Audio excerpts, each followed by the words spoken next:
Hello and welcome to another episode of Quick Expert Reviews. Today we've got the Samsung Galaxy Tab A11 Plus, what a mouthful, which has recently released in Europe and will be releasing in US, I believe, on the 6th or the 8th of January. So yeah, overall, I'm actually quite impressed with the tab itself. It costs about 189, 200 pounds here in UK, and I like a good value for money, and this is definitely a very good value for money. So yeah, without further ado, let's crack on with the video. Let's see what's in the box itself. There's not much, spoiler alert, but there are the essentials like the USB-C to C cable, which is about 1 meter long. There is a quick start guide. However, what's cool as well is that when you open the Samsung browser, it actually opens the manual as well, which is what I am hoping in the future will happen.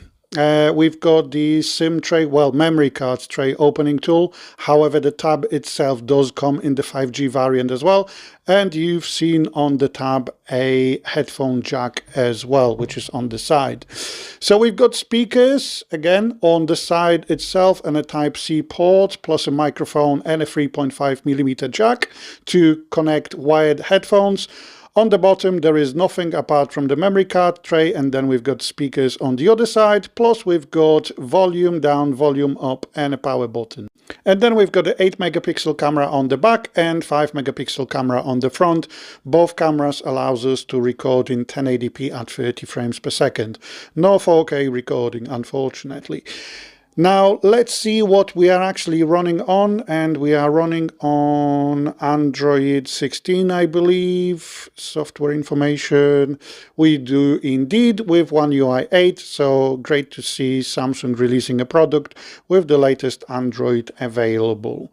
So let's go into device care. So we've got 120 gigs of internal storage and 6 gigabytes of RAM. Plus we've got the Dimensity 7300 processor as well.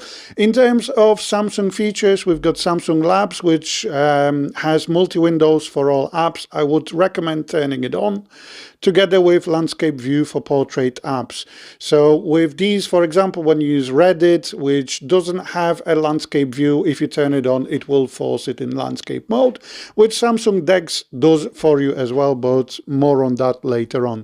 Now, multi-window for all apps, I would recommend turning that on because it does allow us to open any app in multi-window like I am doing now. So I'm opening Samsung Internet in multi-window. You can open up to 4 windows. So let's actually add more apps. Let's get gallery on as well. And then we've got a 4th app. Let's go for the calendar, which will open in a smaller window. Now, again, if you open this in Samsung DeX, you can actually have more than 4 apps. There is no limitation to 4 apps in Samsung DeX, but later on that's in the video itself. So let's crack on with the lock screen. So we've got pin and face. In terms of unlocking the device, it would be great if we would have a fingerprint sensor as well, but unfortunately it's not the case. But it's great that at least we do have the face recognition. In terms of display, we've got a dark mode settings scheduled or manually turned on. We've got motion smoothness, so the tablet itself does actually support 90 Hz, which you can't unfortunately see in this video because it's recorded in 30 frames per second in 4K. However, do believe me, it does add that additional smoothness. Eye comfort shield removes the blue hue from the screen itself, so it puts less strain on your eyes, especially in darker environments. So I would suggest turning it on via schedule. And then we've got the edge panels. So on one hand, you use that to open the multitasking, so open more than one window, not video, but you can also add additional apps. So if you'd like to, you can add additional apps, so you don't have to use it. You don't have to go back and forth between the apps. You can put a shortcut in the edge panels, but you also have a smart select, which is one of my favorite Samsung features, actually. So it allows you to select anything you want on the screen. You can save it as a screenshot. You can pin it. You can share share that straight away as well. So let's go ahead and mark this and then save it. And then it saves that screenshot into the gallery itself. So let's open the gallery and our screenshot is there. I think it's one of my favorite Samsung features, regardless of the Samsung device you're using. As long as you've got One UI 8, you can use that feature, which I think is really good, especially when you are heavily into multitasking. Right, let's go into the taskbar settings. So as you can see, you've got up to 3 apps by default. I would recommend changing that up to 4 apps, so you actually have 4 apps on the taskbar, and you can set it up to auto hide or permanently stay. In terms of sound quality and effects, we do have Dolby Atmos on board. We can change between auto, movie and sound, but you also have an equalizer if you want to make it a bit more bassy. And then we've got the UHQ upscaler, so it upscales the audio file, let's say an MP3, to slightly higher resolution. However, you need to have your headphones connected to use that. So there's that. The modes and routines allows you to automate certain processes. And then when it comes to connected devices, you can connect wirelessly to a smart view device. So for example, a TV or a monitor that supports smart view. There is no wired connection via the Type-C. Unfortunately, it only works wirelessly. And then a camera share is a neat feature, so you can use your phone camera, for example, if you're using Teams or WhatsApp video and stuff like that. Yeah, it is actually pretty decent because the 5 cameras, 5 megapixel front-facing camera is serviceable. It does work well, but if you want a better quality, you can wirelessly connect to your phone. Now, in terms of the pre-installed apps, what's good about Samsung, you've got the News app or the Global Goals. You can remove that, but you also have the Samsung Kids option. So it allows you to create a safe environment for your children. It does have some pre-installed apps, but you can actually add additional apps.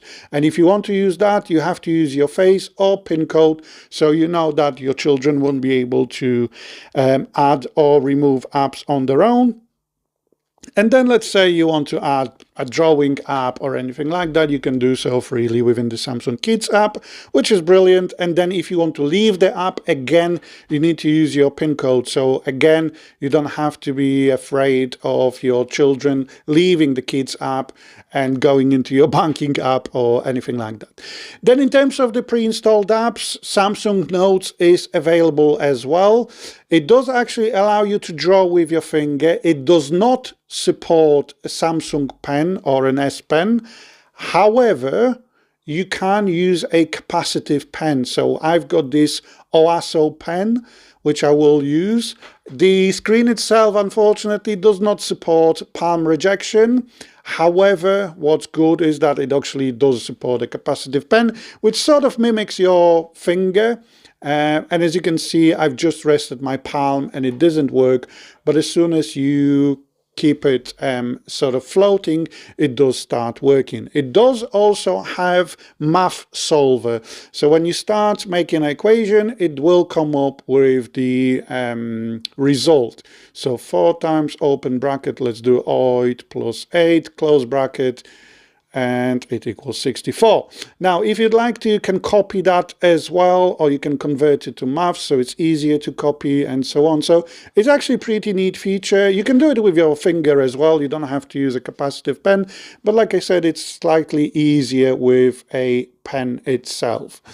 Okay, so that's that, and it's decent for drawing or even signing any PDF documents, because Samsung apps does actually allow you to add PDFs as well on it, open it up, which is a nice feature. So again, it's great that the tab supports the Samsung Notes.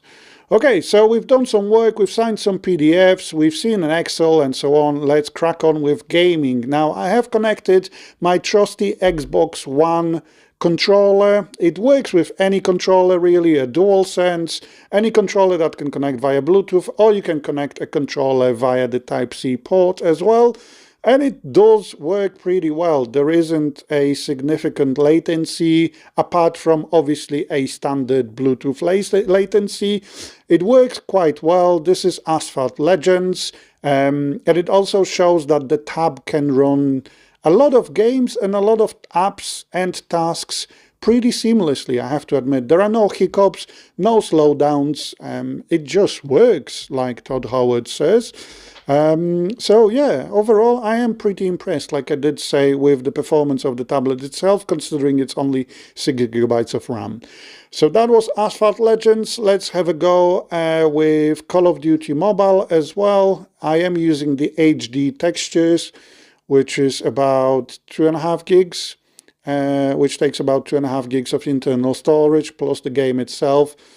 And so yeah, overall, again, I am pretty impressed with the smoothness. The game does run in 60 frames per second, so again, it's nice. You can't really see that because the video is recorded in 4K at 30 frames per second, but it does run really well. Let's see what, okay, 1, 2 down. Let's go. Anyone else? Yep. This guy as well. Okay, anyone else? I am camping. I hate campers, and I am camping myself. Let's go. Goodbye. You can obviously connect a controller as well, and the Call of Duty Mobile does support controller, but I don't know. I do actually prefer playing it on touchscreen, and I know it doesn't match me with controller, with players using a controller themselves. So that's that. And shortly after this, oh, nice, we will move on to the screen quality and the speaker quality.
So if you've heard pretty decent, especially loud speakers, bassy speakers, and a decent TFT LCD.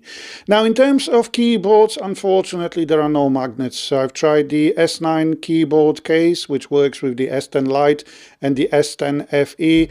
Sadly, it doesn't work with the A11 Plus, which is a bit disappointing. I also have the A1916 keyboards, which is like Magic keyboard, cantilever keyboard. Again, it doesn't really work. Now, in terms of the USB support, it does support OTG 2.0, so you can connect a pen drive, a memory card, whatever you'd like to, which is nice, very neat. Sadly, there is no external display support via this port, because you would require at least a USB 3.1. But as you can see, I've got a 256 gig memory card connected from a Nikon camera, and as you can see, it works very well. And let's move on. Final part of the review, which is the Samsung DeX. So yes, the A11 does support Samsung DeX, which wasn't always a given on the entry-level tablets from Samsung. And in the DeX mode, you actually don't have the 4-window limitation. As you can see, I'm trying to sort of open as many windows as possible. And let's open something else. Let's open something heavier than that. Let's go with Lightroom. And let's move on to, yep, we've got Lightroom as well. So as you can see, this is where the tab slightly slows down. Now, I wouldn't call it a huge performance hit or anything like that, but it does slow down slightly when you start opening heavier apps like LumaFusion or Lightroom for editing your pictures. Now you can obviously move the windows to the side, you can stretch them, open, close, minimize, and so on. So yes, it's great. Like I said, it's great to see this available on the Samsung A11 Plus. Now, personally, I would prefer classic DeX, which was more of a desktop experience, but hey, at least there's that. And then if you need to do some heavy video, 4K video editing, you can do so as well in, for example, LumaFusion. So in general, what do I think about the Samsung Tab A11 Plus? I have to admit that for the price you are paying, you are getting a really good tablet. I do really like the performance of the tab itself. As you've seen when I was showing you the apps, especially the gaming performance, there are no hiccups or anything like that.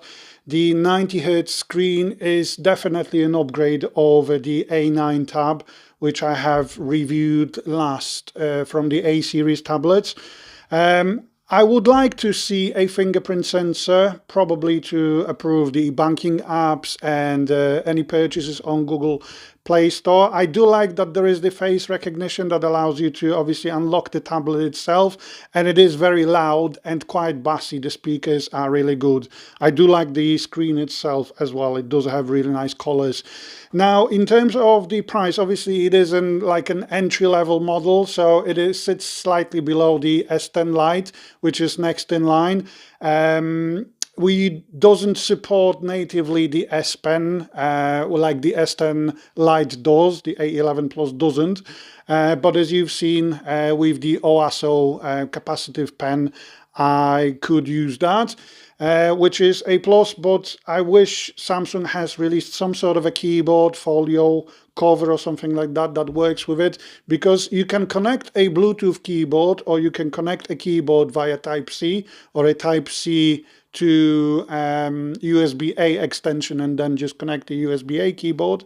But it would be nice if Samsung has offered something. Like I said, other than that, for about £200, it's a great value for money. You can edit videos on it, you can edit 4K videos on it, you can open up to 4 windows. It does have a Samsung DeX as well, which is brilliant, and it's nice to see on an entry-level tablet. So yeah, overall, like I said, a really good package for a really good value for money. So thanks for watching another episode of Quick Expert Reviews, and I'll speak to you soon, guys. Bye!